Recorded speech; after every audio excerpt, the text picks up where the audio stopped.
ជីវិតរបស់មនុស្សវាហាក់ដូចជាបទចម្រៀងមួយឬក៏ជាតន្ត្រីមួយចឹងវាមាន flow ឡើងចុះវាជួបការលំបាកជួបភាពរីករាយមានគ្រប់រសជាតិពីពលហើយនេះមានចំណងជើងថាJohnny with Indisay ភាពសម្រាប់ចូលរួមតាំងនៅថ្ងៃនេះមានចំនួន14ផ្ទាំង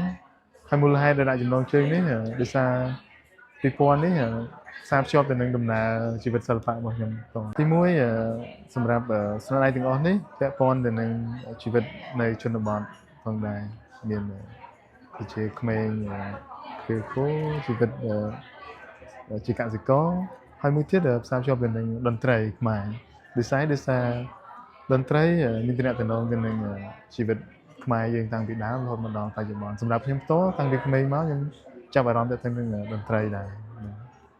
អញ្ចឹងក៏ខ្ញុំផ្សារភ្ជាប់តន្ត្រីជាមួយនឹងគំនូរជាមួយគ្នាសម្រាប់គុណតម្លៃខ្ញុំគិតថាជាការលើកស្ទួយមួយនៅចំពោះសិល្បៈខាងតន្ត្រីផងដែរតាមរយៈសិល្បៈគំនូរហើយមួយទៀតជាការសម្រាប់ខ្ញុំផ្ទាល់ខ្ញុំចង់លើកស្ទួយជីវិតជាកសិករខ្មែរដែរបាទចង់បង្ហាញពីគុណតម្លៃជាកសិករដែរតាំងពីក្មេងមកខ្ញុំជាកូនកសិករក៏ប៉ុន្តែខ្ញុំទទួលឥទ្ធិពលតាមរយៈគំនូរនៅតាមវត្តចាប់អារម្មណ៍ហើយគំនូរនឹងរហូតបន្តការគូរហូតបានបន្តការសិក្សាមកដល់ភ្នំពេញបាទមួយទៀតចំពោះតន្ត្រីគឺខ្ញុំគិតថា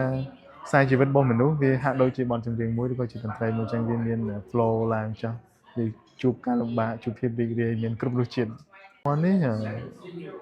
តាំងរយៈពេល3ខែនៅស្ថានភាព RAFOL នេះហើយចំពោះរយៈពេលនៃការបង្កើតស្នាដៃទាំងអស់នេះខ្ញុំគូតាំងពីឆ្នាំ2024តែបញ្ចប់ឆ្នាំ2025ពោះការចូលរួមទស្សនាបានដោយសេរីរយៈពេល3ខែហ្នឹងបាទការចូលរួមសិល្បៈរបស់ខ្ញុំតាំងពីឆ្នាំ2013 14មកខ្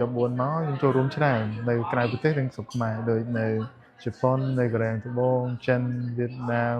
ហ្វីលីពីនជាដើមឥណ្ឌាមីយ៉ាន់ម៉ាហើយនៅក្នុងស្រុកច្រើនដែរសម្រាប់ការគ្រប់គ្រងមកបែបម្នាក់ម្យ៉ាងម្នាក់ដោយសារការចូលរួមនៅខាងក្រៅជាការចូលរួមមួយផ្លាស់ប្ដូរបទពិសោធន៍ដែរយើងអាចស្វែងយល់